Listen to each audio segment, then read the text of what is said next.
मैं ये समझता हूँ कि अमीर मसहब ने कैसर बट को छोड़ा। ये सुलह शायद बहुत पहले हो जाती, जो कि मेरे इल्म के मुताबिक उस वक्त हो जानी थी जब शूटर्स अरेस्ट होते हैं। तीफी बट जो किरदार है वो इतनी जल्दी कमज़ोर होने वाला किरदार नहीं था, वो इतनी जल्दी झुकने वाला किरदार नहीं था। जब बालाज मर्डर केस की तफ्तीश हो रही थी तो एक इन्वेस्टिगेटिंग ऑफिसर ने तीफी बट से कम्युनिकेट किया। उस कम्युनिकेशन में तीफी बट से ये कहा गया कि ये मर्डर आपने करवाया है, आपका नाम बिल्कुल इसमें साबित हो चुका है। तो तीफी बट ने जवाब दिया था कि तुसी फिर मैनू चलान कर दो। बिस्मिल्लाहिर्रहमानिर्रहीम। मेरा नाम है वकास अहमद और आप देख रहे हैं 24 न्यूज़ का डिजिटल मीडिया। नाजरीन, लाहौर के अंडरवर्ल्ड के हवाले से पिछले दिनों एक बड़ी खबर आई थी और वो खबर ये थी कि कैसर बट ने तीफी बट के साथ सुलह कर ली है। और ये जो कैसर बट जिन्होंने सुलह की है, ये टीपू ट्रका वाले ख़ानदान का बहुत करीबी बंदा समझा जाता था, लेकिन ये सुलह ट्रका वाले ख़ानदान की मर्ज़ी के बगैर हुई है। तो इस सुलह के पीछे क्या कहानियाँ थीं, आगे क्या होने वाला है, कौन से ऐसे मुहरक़ात थे कि कैसर बट ने तीफ़ी के साथ बिलाज ख़ानदान की मर्ज़ी के बगैर हाथ मिलाया, इन सारे सवालात का जवाब हम लेंगे ज़हीरुद्दीन बाबर साहब से, जो कि एक मंजे हुए पुलिस ऑफिसर भी हैं और लाहौर के अंडरवर्ल्ड और गैंग वॉर पर इनकी बड़ी गहरी नज़र है। ज़हीर साहब, बहुत शुक्रिया आपका। एक आपका काबिल एतमाद साथी आपसे बिन बताए आपको आपके दुश्मन के साथ सुलह कर ले, तो अब ट्रक्का वाला ख़ानदान कहाँ स्टैंड करता है? बिस्मिल्लाहिर्रहमानिर्रहीम। बड़ा खूबसूरत सवाल किया आपने। ये कन्फ्यूजन है जी, ये एक गलत फहमी है मेरी जी? जी, आपकी और जनरल पब्लिक की भी। ठीक है जो जी। वो ये सोच रहे हैं कि कैसर बट ने ट्रक्का वाला फैमिली को छोड़ दिया और इंडिविजुअली सुलह कर ली। मैं ये समझता हूँ कि अमीर मसहब ने कैसर बट को छोड़ा। कैसे?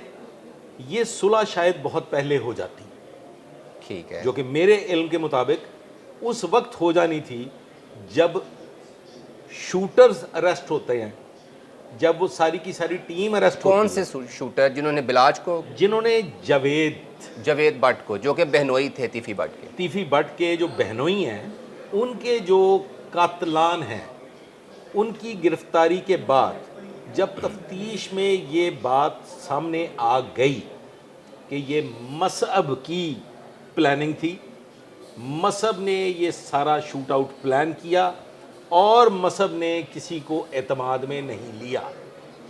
कैसर बट का आप लोग कहते हैं कि बहुत करीबी था, मैं ये समझता हूँ कि अमीर मसहब को कैसर बट पे एतमाद नहीं था। क्या आप ये कहना चाह रहे हैं कि जवेद बट के कत्ल में मीर मासब ने कैसर बट को एतमाद में नहीं लिया था, और जो कैसर बट ने ये स्टेटमेंट दी थी कत्ल के बाद कि मेरा कोई लेना देना नहीं है, वो दुरुस्त थी? जी बिल्कुल।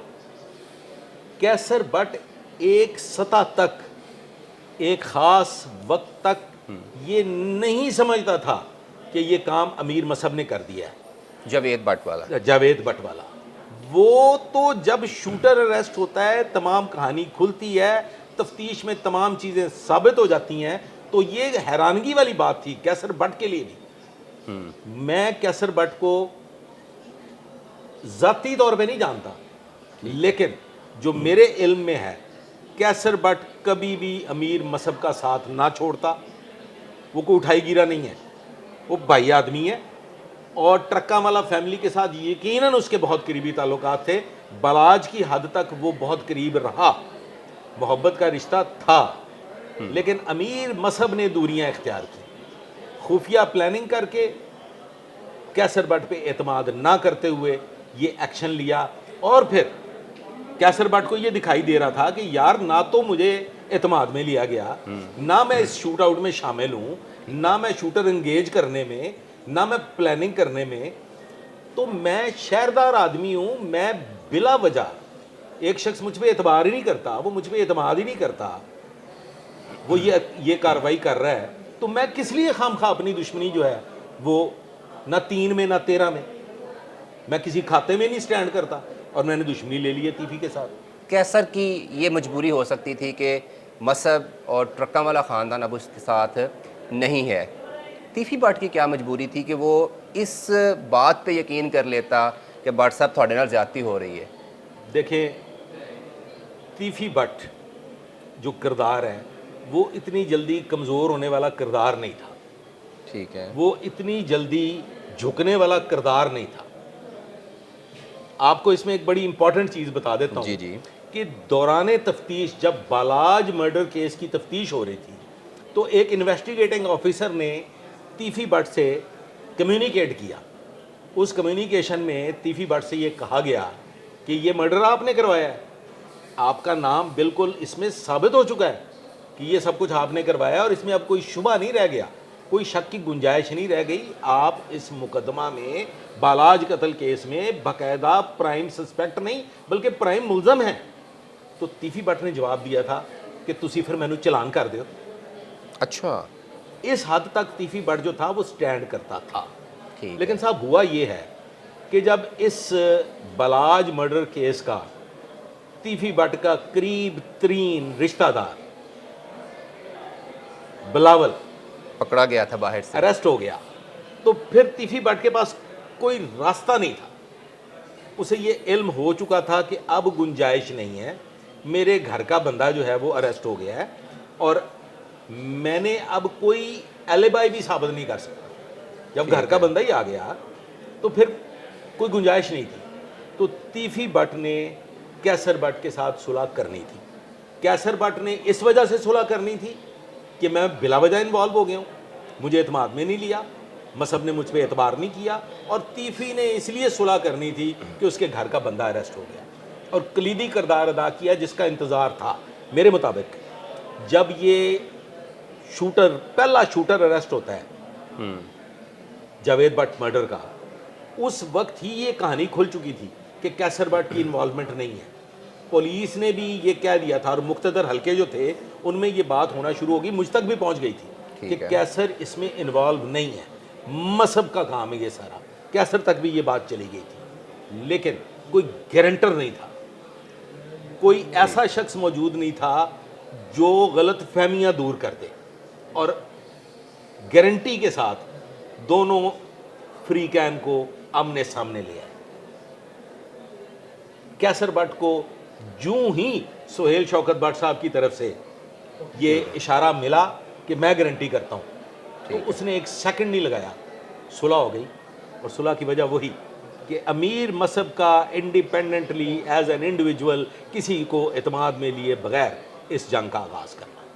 ये जो आप कह रहे हैं कि मसहब उसने ख़ुद से फ़ैसले किए, किसी को नहीं बताया, तो क्या आपको लगता है कि ये कैसर भट्ट का और तीफी का आपस के करीब आना मसहब के लिए कितना ख़तरनाक हो सकता है?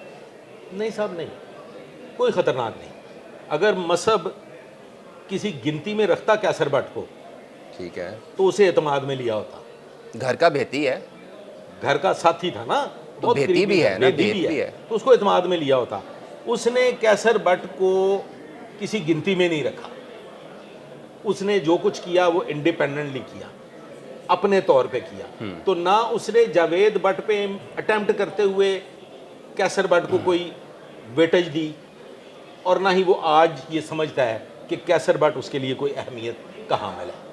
वो आज खुद एक जलता हुआ लावा है, एक पिघलता हुआ लावा है, वो बड़ा गर्म खून है।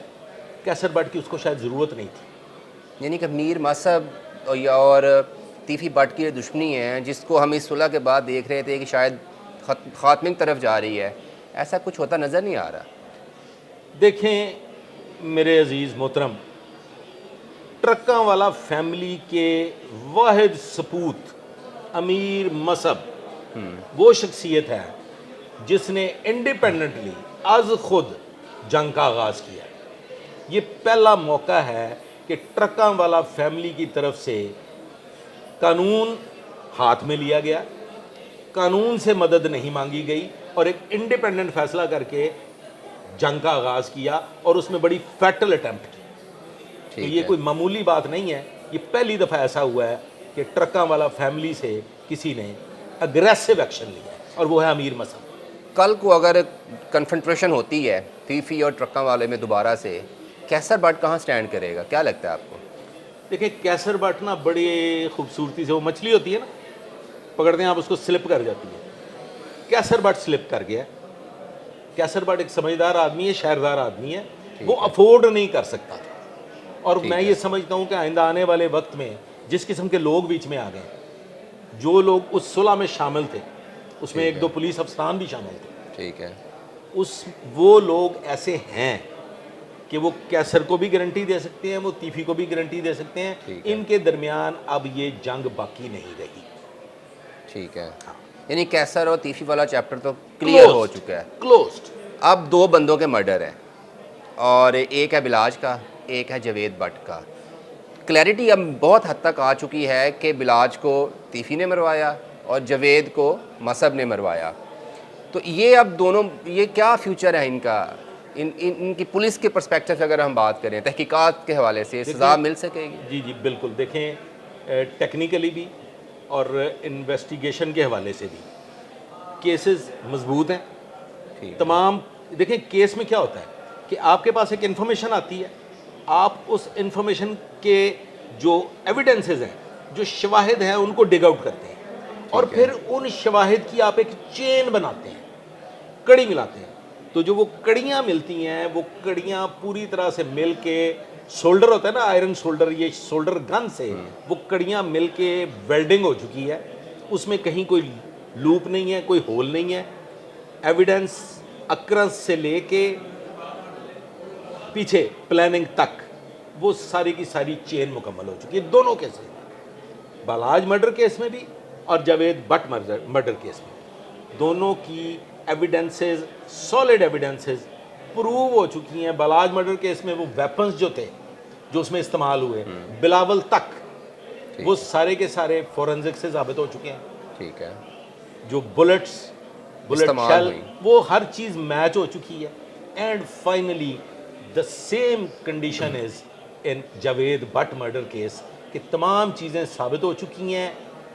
हियर से एविडेंसेस को तो आप एक साइड पे कर देना, ठीक है। जो ग्राउंड रियलिटीज़ पे बेस करती हैं, जो सॉलिड मटेरियल एविडेंसेस हैं, वो भी मुकम्मल हो चुकी हैं। कि एहसन शाह का किरदार ना होता तो आज बालाज जिंदा होता। एहसन शाह का किरदार ना होता तो शायद बहुत पहले बालाज की और तीफी भट्ट की सुलह हो चुकी होती। बहुत शुक्रिया आपका। आपने सारी वो पस मंज़र भी हमने देखा कि सुलह के पीछे था, और कुछ मुस्तकबिल में क्या होने जा रहा है इस हवाले से भी बात की। तो लगता यही है ज़हीर साहब की बात से कि ये जो सुलह है, इससे दोनों ख़ानदानों की दुश्मनियों में कोई बड़ा वाज़िया फ़र्क नहीं पड़ेगा। जब तक ये दोनों जो फैमिलीज़ के मेन किरदार हैं वो बैठकर एक दूसरे को माफ़ नहीं करते, बातचीत आगे नहीं बढ़ाते, तब तक ये खदशात, ये खौफ मौजूद रहेगा कि वो जो दुश्मनी कई दहाइयों से चली आ रही है, वो कई मज़ीद लोगों की ज़िंदगियाँ जो है वो निकलेगी।